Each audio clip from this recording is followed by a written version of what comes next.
अस्सलाम वालेकुम बेटा। बेटा ये दोस्त को वेव्स पढ़ा रहा था, तो इसलिए सब कुछ शेयर कर दिया, थोड़ा बहुत रिव्यू हो जाएगा सब पे। तो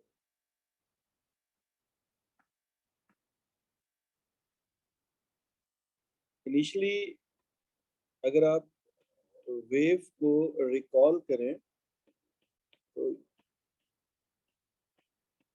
ट्रांसफर ऑफ एनर्जी, और अगर आप फर्दर इसको रिकॉल करें तो हम ये कहते थे ट्रांसवर्स एंड सर लॉन्गिट्यूडनल। जी बेटा। सर आप शुरू से वेव्स पढ़ा रहे हैं? नहीं बेटा, मैं बीच में लॉन्गिट्यूडनल वेव्स को डिस्कस करूंगा। Okay okay. Transverse and longitudinal waves जो हैं, ये दो तरह की वेव्स हमने पढ़ी हैं, और इन दो तरह की वेव्स में ट्रांसवर्स वेव अगर आप रिकॉल करें तो इसमें मीडियम के जो पार्टिकल्स थे वो perpendicular to the wave motion. ये जो मैंने अभी डायग्राम बनाई है, इसमें अगर आप ये अप एंड डाउन एरो को देखें, ये परपेंडिकुलर, और ये परपेंडिकुलर किससे? वेव की स्पीड से। ये जो मैं हाईलाइट कर रहा हूँ इस वक्त एरो, ये वेव की स्पीड है। दिस इज वेव स्पीड, और this one is the oscillation of the medium particles. ये ट्रांसवर्स थी। आज हम लोग लॉन्गिट्यूडनल वेव की बात करें। लॉन्गिट्यूडनल वेव्स की जो एप्लीकेशन हमारे सिलेबस में है, that is the sound wave. लेकिन उससे पहले लॉन्गिट्यूडनल वेव को रिकॉल करें तो ये हमारे पास मीडियम की ऑसिलेशंस है, ये हमारे पास वेव स्पीड है। तो medium particles oscillate parallel to the wave motion. ये हमारे पास जो है, इस तरह की वेव को हम लॉन्गिट्यूडनल वेव कहते हैं। तो आई होप सबको रिकॉल हो गया लॉन्गिट्यूडनल वेव का। अच्छा, दूसरी बात यह है कि यहाँ पर हमने, अगर हम यहाँ पे इस डायग्राम को फोकस करें तो ये लॉन्गिट्यूडनल वेव का पैटर्न हमें नजर आ रहा है।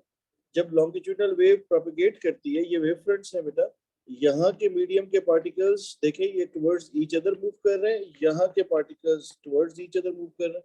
अगर आप इस पोर्शन को, जिसको मैं इस वक्त हाईलाइट कर रहा हूँ, इसको देखें तो इसमें ये वाला पोर्शन जहाँ पे मैं टिक के साइंस लगा रहा हूँ, इस पोर्शन में particles are moving away from each other, और ये जो पोर्शन है जिसको अब मैं हाईलाइट कर रहा हूँ, यहाँ पर पार्टिकल्स टुवर्ड्स ईच अदर आ रहे हैं। तो ये जो पोर्शन होगा, इस पोर्शन को आप लेबल करते हैं एज कंप्रेशन। इसको भी हम थोड़ी देर में डिफाइन करेंगे। इसको हम कंप्रेशन, और इसको हम रेयर फ्रैक्शन के तौर पे हम इसको आइडेंटिफाई करते हैं। तो हमारे पास कंप्रेशन और रेयर फ्रैक्शन यहाँ पे इसकी प्रोपेगेशन में हमें नजर आ रही है। अगर हम ट्रांसवर्स वेव को रिकॉल करें तो ट्रांसवर्स वेव में हमने ये कहा था कि जब वो वेव्स प्रोपेगेट करेंगी तो इस तरह के हमें क्रस्ट एंड ट्रफ नजर आएंगे। और आज हम ये देख रहे हैं कि हमारे पास जब लॉन्गिट्यूडनल वेव्स हैं तो इन लॉन्गिट्यूडनल वेव्स में हमारे पास वो रीजन्स जहाँ पे particles towards each other move कर रहे हैं, या इन अदर वर्ड्स वो रीजन जहाँ पे प्रेशर ज्यादा है, यहाँ पे प्रेशर जो है वो ज्यादा है, और इस रीजन को क्या कहा जाएगा? इसको कंप्रेशन कहा जाएगा। अभी थोड़ी देर में मैं फिर डिफाइन करूंगा। फिलहाल मैं आइडेंटिफाई या बेसिक डिफरेंस समझाना चाह रहा हूँ।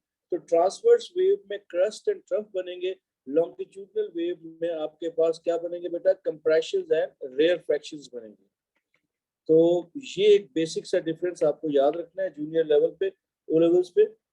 तो यहाँ पर आपके पास इस वेव में आपको, वेव फॉर्म में आपको कंप्रेशंस और रेयर फ्रैक्शंस बनते हुए यहाँ पे नजर आ रहे हैं। ये कंप्रेशंस है और ये रेयर फ्रैक्शंस है। उसके बाद अगर एग्जाम में हमें इस तरह का कोई सिनेरियो मिल जाए और एग्जामिनर हमें बोले कि आप वेव लेंथ को आइडेंटिफाई करें, तो अगर मैं इसके साथ ही यहाँ पर आपके लिए कोशिश करता हूँ, मैं यहाँ पर फर्ज करते हैं बेटा कोई हम यहाँ पे वेव बना दें, ये हमारे क्रस्ट एंड ट्रफ आ गए। तो अगर मैं आपको बोलूं बेटा इस पे वेव लेंथ को आइडेंटिफाई करो, तो ये वेव लेंथ होगी। ठीक है, दो सक्सेसिव क्रस्ट या दो ट्रफ के दरमियान डिस्टेंस या वन क्रस्ट और ट्रफ, बहुत सारी ऑप्शंस है। और अगर यही चीज मैं अगर आपको बोलता हूँ कि बेटा आप जो है इसको लॉन्गिट्यूडनल वेव पे फाइंड करें, तो लॉन्गिट्यूडनल वेव पे दो सक्सेसिव कंप्रेशन या दो सक्सेसिव रेयर फ्रैक्शंस के दरमियान जो डिस्टेंस आपको नजर आ रहा है, ये आपके पास क्या कहलाएगा, ये आपके पास वेवलेंथ कहलाएगा।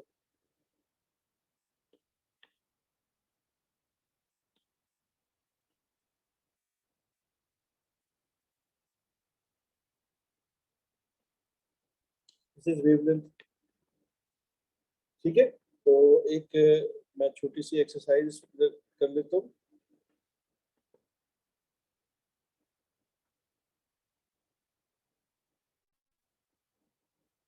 तो यहां से लेकर यहां तक से दिस इज 15 सेंटीमीटर। और अगर मैं आपको बोलता हूँ बेटा वेवलेंथ कितनी है, तो अब आप देखेंगे कि ये इस कंप्रेशन से इस कंप्रेशन तक ये आ गई एक वेवलेंथ, और ये आ गया आपके पास सेकंड वेवलेंथ। तो दो वेवलेंथ आपके पास बराबर है 15 के, तो वन वेवलेंथ आपके पास 15/2 7.5 सेंटीमीटर के इक्वल होगी। इस तरह से कोई डायग्राम बेटा मिल सकती है पेपर 1 में, पेपर 2 में आपको इस तरह की डिस्टेंस दिया और आप साउंड पे वेवलेंथ को मेजर कर सकते हैं। मेरा ख्याल है इसमें कोई प्रॉब्लम नहीं होगा। ठीक है, ये तो हो गया बेसिक, इसका डिस्प्ले पे क्या इसका वो है पैटर्न हो सकता है। तो अब इसका थोड़ा सा डिस्क्रिप्टिव पार्ट देख लेते। तो साउंड को अगर हम सोचें यहाँ पे, तो हमारे पास साउंड जो है it's a form of energy that passes from one point to another point in the form of longitudinal wave। तो आपको पता है, और जब ये साउंड प्रोपेगेट करती है, ये जो एनर्जी प्रोपेगेट करती है, तो इसको मीडियम जो है वो रिक्वायर्ड होता है, बगैर मीडियम के ये प्रोपेगेट नहीं कर सकते। अब इस बात को हम यहाँ पर इस एक्सपेरिमेंट से समझने की कोशिश करेंगे। ये हमने यहाँ पर ये हमारा एक बेल जार है, इस वन, ये बेटा बेल जार है, और इस बेल जार में यहाँ पर ये वैक्यूम पंप कनेक्टेड है। ठीक है, ये वैक्यूम पंप है कनेक्टेड, दिस वन। ये आपके पास ये गोंग है, और ये स्ट्राइकर है, और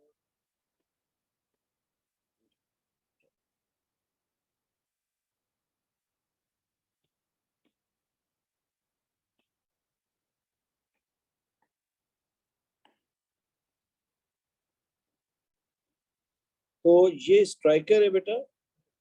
ये कंप्लीट सेट आपके पास एक इलेक्ट्रिक बेल है। ये जो आउटलाइन में इस वक्त हाईलाइट कर रहा हूँ ये आपको नजर आ रही है, this one is bell jar, ये आपके पास बेल जार है। तो इस बेल जार के अंदर आपने एक बेल को वर्टिकली हैंग कर दिया, और इसके बाद आपने इसको स्विच ऑन किया। जब स्विच ऑन किया तो ये जो स्ट्राइकर है, ये स्ट्राइकर दिस वन, ये स्ट्राइकर इसको गोंग को हिट करता है और साउंड वेव्स जनरेट हो रही हैं। उसके बाद आप क्या करते हैं, आप वैक्यूम पंप को ऑन करते हैं और इसमें से एयर को रिमूव करते हैं, एयर इज रिमूव्ड, और इसके अंदर पार्शली आपके पास जो है वैक्यूम जनरेट हो जाता है या वैक्यूम जनरेट हो जाता है। अब दोबारा से आप इस बेल को ऑन करते हैं तो स्ट्राइकर इस गोंग को हिट कर रहा होगा, लेकिन आप कुछ साउंड ना सुन सकेंगे। तो इसका मतलब ये है कि किसी भी साउंड को ट्रेवल करने के लिए किसी भी मीडियम के अंदर, मतलब मीडियम के बगैर साउंड प्रोपेगेट नहीं करेगी, आई मीन टू से। तो यहाँ पर इस एक्सपेरिमेंट को दोबारा से सोचें, ये P2 में ऐसा डिजाइन के लिए कुछ आ सकता है। इसमें हमारे पास ये एक बेल जार है, और इस बेल जार के अंदर बेटा हमारे पास ये जो है एक इलेक्ट्रिक बेल हमने यहाँ पे फिक्स की हुई है। पहले इनिशियली ये स्ट्राइकर जो है, ये स्ट्राइकर इसको हिट करता है और साउंड वेव्स प्रोड्यूस हो रही है। उसके बाद हमने एयर को वैक्यूम पंप ऑन करके एयर को रिमूव किया। एयर रिमूव करने के बाद हमने इसको ऑन किया, स्ट्राइकर स्टिल वो इसको हिट कर रहा है गोंग को, but no sound is heard, sound सुनाई नहीं दे रही। तो इससे ये एविडेंस मिलती है कि हमारे पास साउंड की प्रोपेगेशन के लिए जरूरी है कि मीडियम प्रेजेंट होना चाहिए। तो ये जो हमने यहाँ पर अभी आपसे बात की कि जब आपके पास साउंड वेव्स प्रोड्यूस होंगी तो वाइब्रेटिंग सोर्स को आप एक मीडियम के अंदर प्लेस करते हैं ताकि वो जो साउंड की पल्सेस हैं वो ट्रांसमिट हो सके। ठीक है, इसमें अब दो काम मैंने सिखा दिए आपको कि मीडियम की रिक्वायरमेंट क्या है और क्या नहीं है। इस डायग्राम से मैंने आपको वेवलेंथ रीड करना और इसका आइडेंटिफाई करना या लेबल करना भी सिखा दिया। अब लॉन्गिट्यूडनल वेव के लिए अब कंप्रेशन और रेयरफैक्शंस की तरफ आते हैं। तो कंप्रेशन जो है, कंप्रेशन हमारे पास रीजन है where the molecule of medium move closer together और रीजन वेयर प्रेशर इंक्रीजेस। बेटा जहां पर सराउंडिंग से ज्यादा प्रेशर होगा उसको आपने क्या कहना है, उसको आपने कंप्रेशन का नाम देना है। और जहां पर आपके पास जो मॉलिक्यूल्स हैं वो फर्दर अपार्ट जा रहे हैं या region where the pressure is lower than the surrounding, वो आपके पास रेयरफैक्शन होगा। तो अगर हम दोबारा से यहाँ पे आए और इस डायग्राम को देखें तो यहाँ पर हमारे पास ये जो रीजन है यहाँ पर पार्टिकल्स एक दूसरे से अवे जा रहे थे, ये रेयरफैक्शन है। ये जो रीजन है यहाँ पर पार्टिकल टुवर्ड्स ईच अदर आ रहे हैं, ये कंप्रेशन का रीजन है। तो ये हमारे पास कंप्रेशन और रेयरफैक्शंस की डेफिनेशन भी आ गई। उसके बाद साउंड की टाइप्स है बेटा। तो हमारे पास जो साउंड की टाइप्स अगर हम सोचते हैं तो हमारे पास साउंड की types three kind of type आप उसको डिवाइड कर लेते हैं डिपेंडिंग अपॉन द फ्रीक्वेंसी। एक साउंड है आपकी इंफ्रासोनिक साउंड।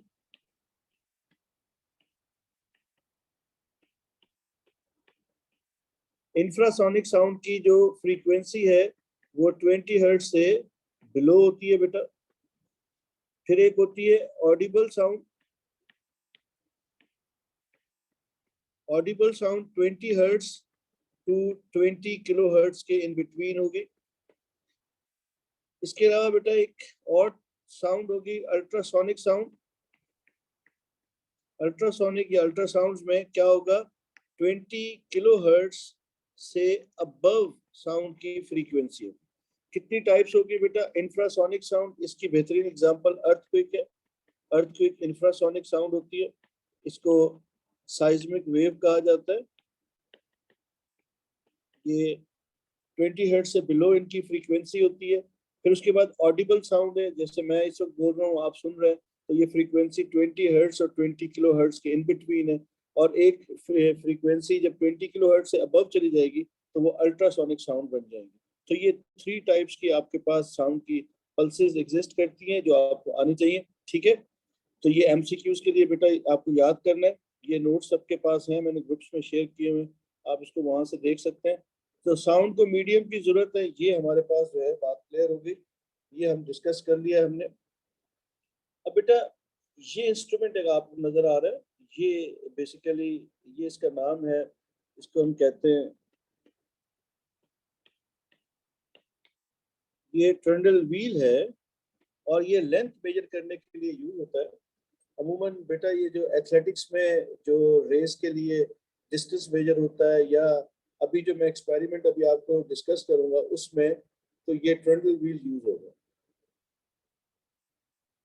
अब अगर आप देखें तो इसके ऊपर यहाँ पर कैलिब्रेशन हुई हुई है, ये यहाँ से स्टार्ट है और यहाँ पे ये 100 है।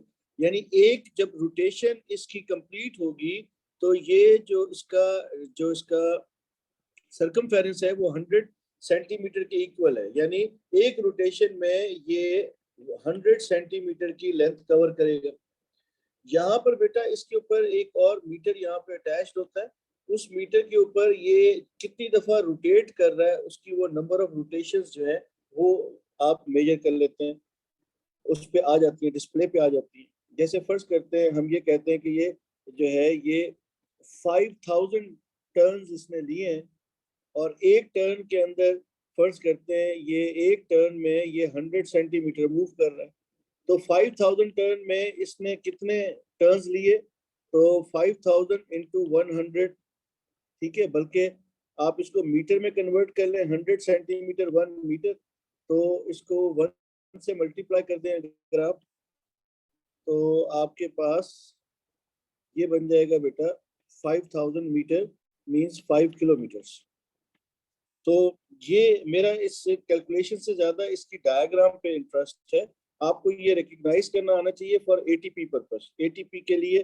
तो अब आपके पास लेंथ की मेजरमेंट के जो इंस्ट्रूमेंट हैं वो आप थोड़ा सा एक दफा रिकॉल कर लें। एक आपको माइक्रोमीटर बताया गया था, एक आपके पास वर्नियर कैलिपर है, एक आपके पास बेटा मीटर रूल है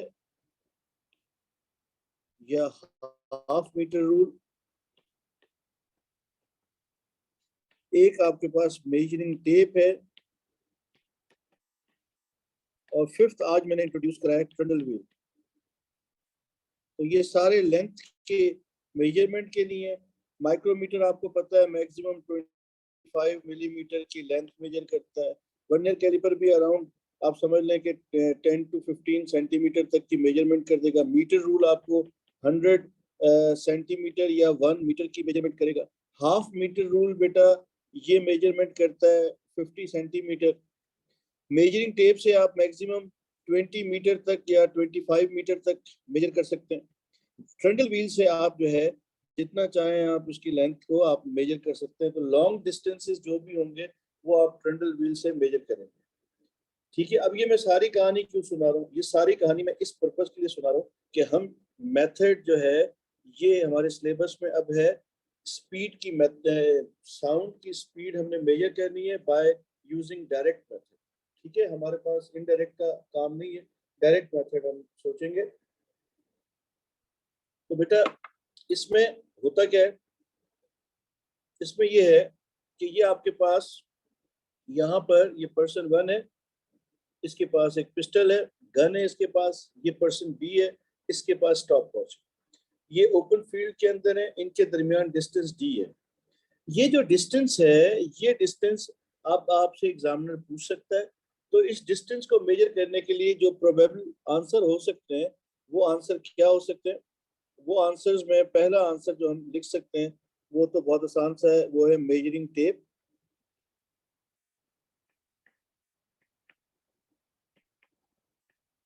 या आपके पास ट्रंडल व्हील। ये दो बेटा इंस्ट्रूमेंट हो गए, क्योंकि ये डिस्टेंस बहुत ज्यादा होता है और इस ज्यादा डिस्टेंस का रीजन, अब रीजन मैं आपको पहले जस्टिफाई कर दूं फिर मैं इस एक्सपेरिमेंट की तरफ आता हूँ। रीजन ज्यादा होने का ये है कि हमारे पास जो साउंड की स्पीड है ये स्पीड हमारे पास होती है बेटा, एयर के अंदर स्पीड है 330 या 340 मीटर्स पर सेकेंड। तो I'll go with 330 मीटर पर सेकेंड। वैसे तो 333 होती है बेटा। वाटर में ये स्पीड है 1500 मीटर्स पर सेकेंड।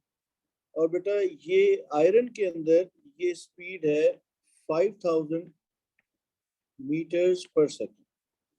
अब इसको हमारे सिलेबस में यूं सोचा जाता है कि ये गैसेस मीडियम की स्पीड कंसीडर की जाती है, ये लिक्विड की स्पीड कंसीडर की जाती है, और ये सॉलिड की स्पीड कंसीडर की जाती है। Again this information is very important for your paper 1। Paper 1 के लिए ये बहुत इंपॉर्टेंट इंफॉर्मेशन है, याद रखने वाली है। अब मैं, क्योंकि ये दोनों पर्सन जो हम यहाँ डिस्कस कर रहे हैं ये दोनों पर्सन बेटा कहाँ खड़े हुए हैं, ये एयर के अंदर, यहाँ पे साउंड प्रोड्यूस होगी, जमीन पे है। तो यहाँ पर जो मीडियम प्रेजेंट है दैट इज एयर। ठीक है, ये एयर है। तो एयर के अंदर जो इसकी स्पीड है that is 330 metres in 1 second. Sound ने 330 मीटर्स कवर करने 1 सेकेंड में। तो ये जो डिस्टेंस होता है ये बहुत बड़ा डिस्टेंस होता है। अब रीजन क्या है, रीजन ये है कि जब यहाँ से पिस्टल से ये साउंड प्रोड्यूस होगी, जब ये पिस्टल को फायर करेगा उस वक्त बेटा लाइट के स्पार्क प्रोड्यूस होंगे और साथ में साउंड वेव प्रोड्यूस होंगी। अब बेटा लाइट की स्पीड जो है वो है 3 × 10⁸ मीटर्स पर सेकेंड। तो जो ऑब्जर्वर है जैसे ही लाइट यहाँ पे प्रोड्यूस होगी, ऑब्जर्वर यानी ये पर्सन बी जो है स्टॉप वॉच वाला पर्सन, ये जो है ये स्टॉप वॉच को स्विच ऑन करेगा। द मोमेंट ये फ्लैश ऑफ लाइट देखेगा ये अपनी स्टॉप वॉच को ऑन कर देगा, और जैसे ही ये साउंड को सुनेगा तो ये स्टॉप वॉच को स्विच ऑफ करेगा। अब ये कि इनके दरमियान में इतना डिस्टेंस हो कि पर्सन बी को स्टॉप वॉच ऑन और ऑफ करने का टाइम मिल सके, इसलिए ये डिस्टेंस अप्रोक्सीमेटली 1500 मीटर से 2000 मीटर तक आप सजेस्ट कर सकते हैं एग्जामिनर को। तो इसके लिए तकरीबन 3 से 4, 3.5, 4, 5 सेकंड तक का टाइम मिल जाएगा इसको, जो पर्सन है ऑब्जर्वर जो है, ठीक है। तो ये एक लार्ज डिस्टेंस है, तो इसलिए मेजरिंग टेप और ट्रंडल व्हील को यूज किया गया। तो क्या किया जा रहा है बेटा, अब दोबारा सोचें, पर्सन ए के पास स्टार्टिंग पिस्टल है, ये यहाँ से फायर करेगा। जब ये फायर करेगा तो लाइट के स्प्लैश प्रोड्यूस होंगे, वो लाइट की जो फ्लैशेस हैं वो ये पर्सन जो है ये उन फ्लैशेस को देखेगा पर्सन बी, और स्टॉप वॉच को स्विच ऑन करेगा, और स्विच जैसी आवाज को सुनेगा तो वो इसको स्विच ऑफ कर देगा। ये आपके पास टोटल एक्सपेरिमेंट का है जो लिखने वाला काम है, ये यहाँ पे डिफाइंड है बेटा, ये सारी कहानी इसमें लिखी हुई है, इसलिए मैं इसमें लिख नहीं रहा हूँ। अब ये क्या होगा, अब ये पर्सन बी इसका टाइम मेजर कर लेगा, then we know that v is equals to distance upon time. इस इक्वेशन को हम यूज करके इसकी स्पीड ऑफ साउंड जो है इन एयर वो मेजर कर लेंगे, ठीक है। तो ये हमारे पास जो सिलेबस में डायरेक्ट मेथड है स्पीड ऑफ साउंड को मेजर करने का, वो ये मेथड है, और ये मैंने यहाँ पे डिफाइन कर दिया। आई होप इसमें कोई प्रॉब्लम नहीं है हमें। अगर किसी को कोई प्रॉब्लम हो तो मुझे व्हाट्सएप कर सकता है भाई।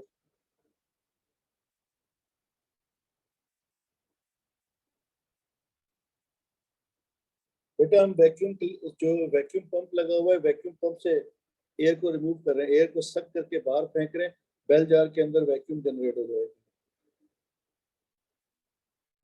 ठीक है।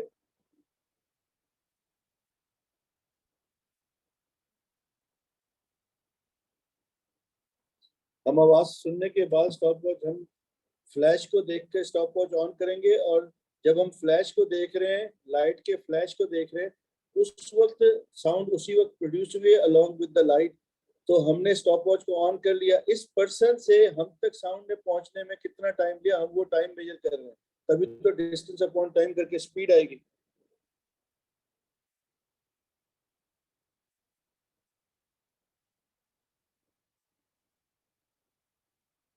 तो ये हमारे पास बेटा यहाँ पर ये आ गया।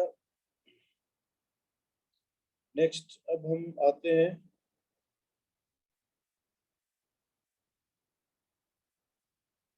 यस, ये वाला मेथड अब रहा नहीं है, मैग्नीट्यूड हो गए, इससे भी yes this one, experiment to demonstrate sound obeys laws of reflection. तो ये एक एक्सपेरिमेंट है। तो यहाँ पर ये एक कार्डबोर्ड ट्यूब है, ये भी कार्डबोर्ड ट्यूब है, और बीच में ये एक हमने सॉफ्ट वुड रखी है। यहाँ से हमने इसको ऑन किया, यहाँ से साउंड प्रोड्यूस होगी, यहाँ पे कोई बजर रखते हैं, कोई क्लॉक रखते हैं, साउंड प्रोड्यूस होगी। और यहाँ पर कार्डबोर्ड ट्यूब पे हमने अपना कान यहाँ पे इसके साथ फिक्स कर लिया, और हम जो है इसको मूव करेंगे अप एंड डाउन, और इस तरह से हम आइडेंटिफाई करेंगे कि साउंड जो है वो जिस वक्त मैक्सिमम इंटेंसिटी की साउंड जिस एंगल पे हम सुनेंगे वहां पर हम इसको स्टॉप कर लेंगे। उसके बाद हम यहाँ पे ये वेरीफाई करेंगे, यानी ये जहाँ पे कार्डबोर्ड रखा हुआ है वहां पे हम ये मार्क कर लेंगे, यहाँ पे भी मार्क करेंगे। उसके बाद इस सारे सिस्टम को रिमूव करके इन मार्कर से हम इन लाइन स्केच करेंगे, और इस तरह की सिचुएशन बन जाएगी। इस जगह पे हम नॉर्मल ड्रॉ कर देंगे, फिर ये हमारा एंगल ऑफ इंसिडेंस हो जाएगा, ये एंगल ऑफ रिफ्लेक्शन। इस तरह से हम ये प्रूव कर लेंगे कि लाइट साउंड वेव जो है वो जब रिफ्लेक्ट करती है तो angle of incidence angle of reflection के इक्वल होगा। ये बिल्कुल वही लाइट वाला केस है, वाटर वेव्स वाला केस है। तो इसकी भी डिटेल्स मैंने यहाँ दी हुई है, आपने किया हुआ है रिफ्लेक्शन, अब लाइट में भी की है, वाटर वेव्स में की है, कोई सेम चीज है, इसमें कोई ऐसी मुश्किल मुझे बात नजर नहीं आती कि आपको थ्योरेटिकली देखना है। साउंड में ज्यादातर बेटा थ्योरेटिकल काम है, इसमें मेरी इनपुट जो है वो कुछ भी नहीं है, सारा आपने बैठ के पढ़ना है इसको। अब नेक्स्ट दो टर्म्स हमारे सिलेबस में, एक कहलाती है लाउडनेस और एक कहलाती है पिच। तो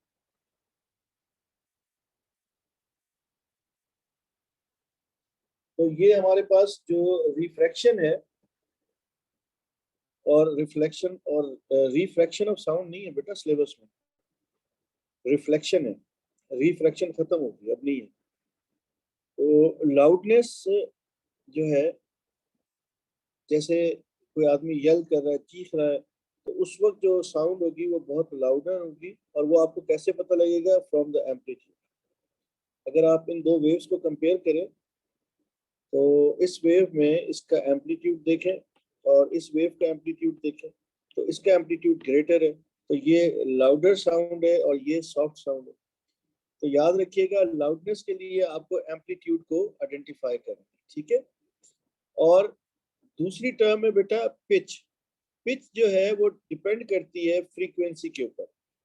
अब ये फ्रीक्वेंसी, मैं अक्सर बच्चों को ये कहता हूँ कि आप वेव्स को देखें, जहाँ पे ज्यादा नंबर ऑफ वेव्स आपको नजर आए, इसका मतलब है उसकी पिच ज्यादा है। तो इसकी पिच ज्यादा है, इसकी पिच लो है, ये लो पिच है, ये हाई पिच है, ठीक है। पिच का मतलब shrillness of the sound waves. Shrillness जो है बारीकपन आवाज का, वो पिच कहलाता है। जितनी हाई पिच होगी उतनी बारीक आवाज होगी। तो पिच किस पे डिपेंड करेगी? फ्रीक्वेंसी पे। लाउडनेस किस पे डिपेंड करेगी? एम्पलीट्यूड पे। जितना लाउडनेस, जितना एम्पलीट्यूड ज्यादा होगा उतना लाउडनेस ज्यादा होगा, जितनी फ्रीक्वेंसी ज्यादा होगी उतनी आपके पास जो है वो पिच ज्यादा होगी, ठीक है। ये दो टर्म्स हैं, ये आपको आनी चाहिए, ठीक है बेटा। अब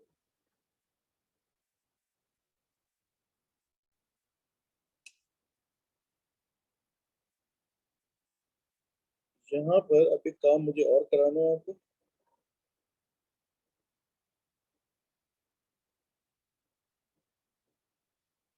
बेटा ये हमारे पास फर्ज करते हैं एक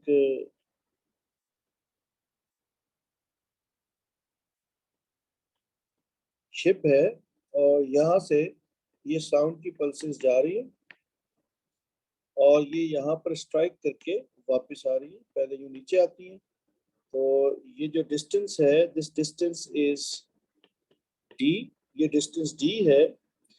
तो ये जो डिस्टेंस ट्रेवल कर रही है ये 2s या 2d के इक्वल है। कैसे भाई? एक डी डिस्टेंस, एक डिस्टेंस है इसका नीचे आने का और एक है वापस जाने का, तो टोटल डिस्टेंस जो होगा, टोटल एस टोटल जो होगा वो बनेगा 2d के इक्वल, ठीक है। ये जो साउंड का इस तरह से टकरा कर वापस आना है, इसको आपने क्या नाम दिया? इसको आप नाम देते हैं एको। एको का मतलब क्या है? Reflection of sound. किसी भी हार्ड बाउंड्री से या किसी भी बाउंड्री से, नॉट हार्ड, किसी भी बाउंड्री से साउंड की वेव का टकरा कर वापस आना वो कहलाता है एको। अब ये एको हम कहाँ यूज कर रहे हैं? वन ऑफ द यूज मैं अभी इधर यहाँ डिस्कस कर रहा हूँ। हमने यहाँ से सोनार से साउंड की पल्सेस को थ्रो किया, ये हमारे पास बेटा सी बेड है। अब ये साउंड की पल्सेस जाएंगी, टकरा कर ऊपर आएंगी, हम इसका टाइम नोट कर लेंगे सीआरओ से। स्पीड हमें पता है इसकी 1500 मीटर पर सेकंड है। इस तरह से हम सी बेड जो है उसकी डेप्थ को फाइंड कर सकते हैं। ये इसका एक यूज है। वैसे मैं इस पे जो काम है वो मैं प्रोबेबली शायद कल करूं, इसलिए कि मेरे पास वो वर्कशीट नहीं है जिस क्वेश्चन जो जिसके क्वेश्चंस मैंने कराने वो मेरे पास, मैं कल उसको डाउनलोड करके उसको फिर कल डिस्कस कर लूंगा। अभी मेरे ख्याल से इतना बहुत है, हमने सारा चैप्टर ही कर लिया। सिर्फ ये एको वाला ये कैलकुलेशंस रहती हैं, और कल मैं आपको जो है साउंड के P2 के या P1 के क्वेश्चन पास करके वो भी साथ में इसके अटैच कर दूंगा। अब इस वीक के अंदर मैं अब ये साउंड के क्वेश्चन कल कराऊंगा, यानी जो भी रह गया वो, और साउंड के क्वेश्चन प्रोबेबली परसों भी। उसके बाद फिर मैं लाइट के रिफ्लेक्शन और रिफ्रैक्शन के पास पेपर सॉल्व करा दूंगा। यानी इस वीक में I try to cover up the revision for whole wave concept by using past papers. Past papers को यूज करके हम सारा रिवीजन करेंगे। उसके बाद नेक्स्ट वीक में we'll start with electricity concept. सही है। अब बेटा कल इंशाल्लाह मुलाकात होगी ऑनलाइन इस तरह से, ठीक है। तो तब तक अल्लाह हाफिज।